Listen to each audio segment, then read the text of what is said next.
Okay, so no specific questions? In the first question, they just want to know about the distribution. Do you need me to zoom in on that a little bit more? There, that's a little better. So 8.2 number 1 says the blank blank, denoted p hat, is given by the formula p hat equals blank, where x is the number of individuals with a specified characteristic. So p hat is equal to x over n. That one I know. And what they're saying is, what is p hat? Well, p hat is a sample. That's why it's got a hat. And it's the sample proportion. Okay. In question 2, the population proportion and the sample proportion always have the same value. That is false. Samples are not exactly going to be the same as the population unless you're lucky. So most of the time it'll be a little bit different.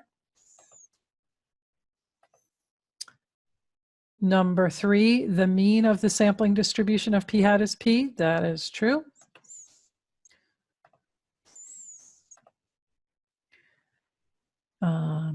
Does the describe the sampling distribution and assume the size of the population is 30,000.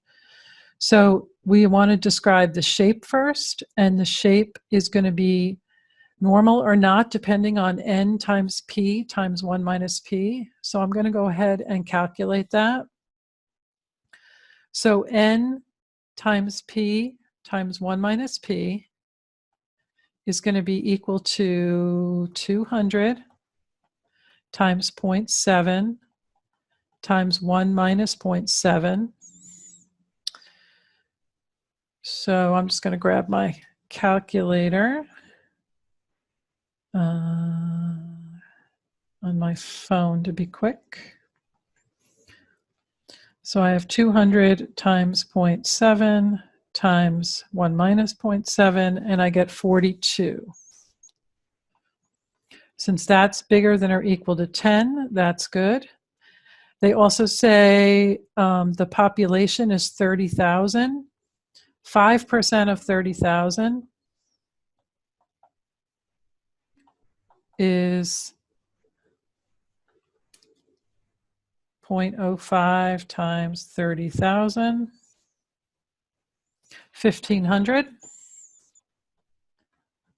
So n is definitely less than 5% of the population. So it's definitely normal. So it is normal